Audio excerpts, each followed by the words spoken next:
Le circuit de prise en charge des patients présentant des symptômes laissant à penser qu'ils peuvent être contaminés par le virus débute ici, au service des urgences du centre hospitalier Princesse Grace.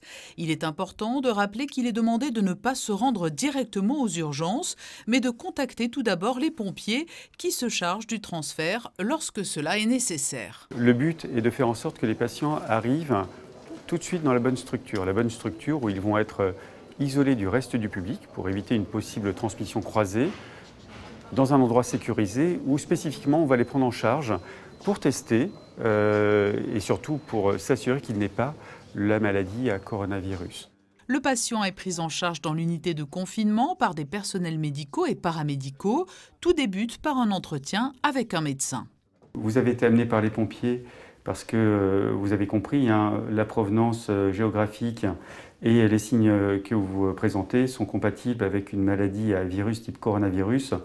Et dans ce contexte épidémique, je dois vous poser quelques questions pour m'assurer qu'effectivement, il faille vous faire le test, qu'il y a un test au niveau des fosses nasales, avec une espèce de grand coton-tige, ou si on n'a pas besoin de vous faire ce test pour éliminer la maladie. Le but étant d'éliminer la maladie. Donc vous voyez, je suis habillé avec mon habit usuel et c'est seulement au contact des patients que nous utilisons le matériel de protection avec un masque facial, un masque pour le visage, une surblouse et des gants pour s'approcher du malade. C'est uniquement au contact proche du patient que nous prenons des précautions pour éviter la transmission du virus.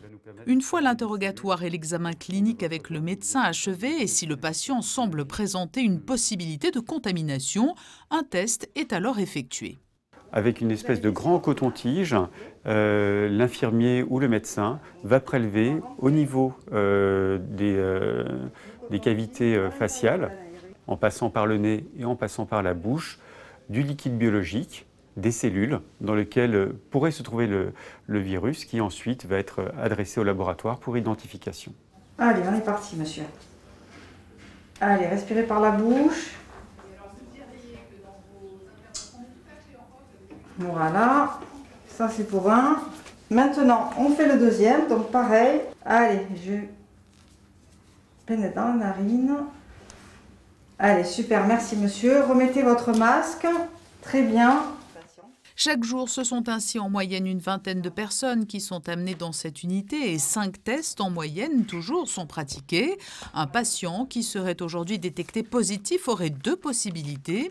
Tout d'abord, s'il est symptomatique et nécessite une hospitalisation, il serait transféré à l'hôpital Larcher à Nice dans l'unité dédiée. En revanche, s'il n'est pas symptomatique, il pourrait être confiné chez lui pour 14 jours avec des prélèvements successifs qui permettront de s'assurer in fine de la négativité du patient, c'est-à-dire de sa guérison.